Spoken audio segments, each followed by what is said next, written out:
set out a goal 2 years. When I came back to bring a championship to this city, I gave everything that I had. I poured my heart, my blood, my sweat, my tears to this game. Cleveland! This is for you! Oh! You're really good at applauding, Griff.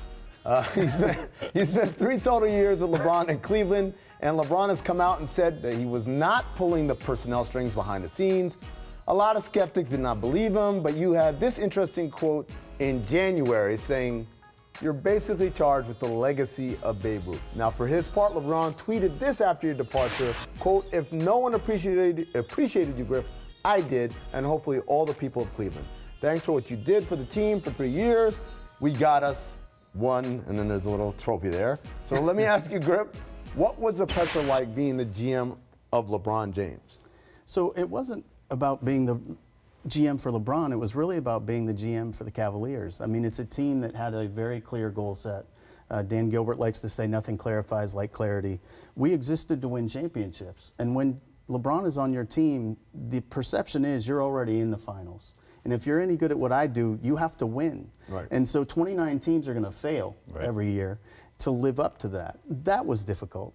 LeBron brought no more pressure to the situation than the actual situation itself did and what our goal set did. What, you know, I mean, he wanted no part of bringing more pressure to it. Well, and I think the way you described it publicly several times, it was a partnership, right? It would be just a bad use of your assets not to go to him for his ability to reach out to other players in the league or his opinion on other players in the league, various things of that nature.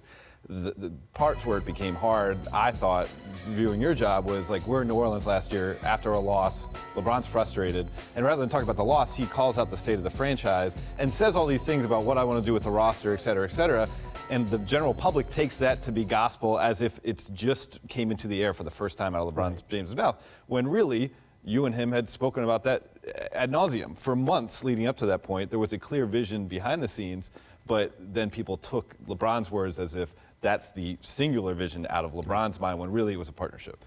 The other thing is, there's two sides of this, right? There's a side where you're consulting with him, you're getting his bouncing ideas off him.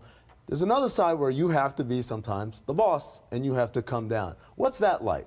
Well, that's a great example of it, actually. That the moment immediately after the New Orleans game, the next home game, was a situation where you had to let him know that we had gotten a little outside the lines and that this is what it needs to look like moving forward.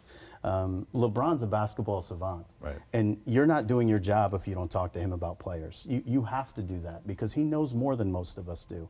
So from that standpoint, he was a great partner. But what happened after that New Orleans game had nothing to do with what he actually talked about at that given time, because we've been talking all season long about the need to have a backup point guard. We lost that New Orleans game because we didn't guard anybody. And so what I talked to him about was, let's just make the main thing the main thing. And he's very, the one thing about LeBron that's really important, he's incredibly coachable. And he wants to do the right thing to win above all else. So. Yeah, and I mean, again, LeBron can't be the GM if he literally has someone in David Griffin's position having those conversations with him. Like, that only proves that you need to have someone with the clout and the perspective and the self-confidence in that gig to deal with a player like LeBron who has all those things as well.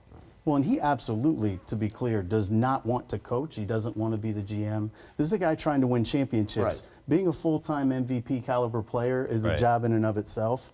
He doesn't want to be Doc Rivers. That's exactly. I think it's perception more than reality. It's a tough job, man. That's why the thing that people don't get is there's so much. It's not just roll the ball out and all right, bring us Darren Williams. There's a lot that goes into all of this, and whether it's the coaching, whether it's the front office work, or as you said, whether it's being an MVP candidate, you don't have a lot of mental energy to devote to the other stuff. So.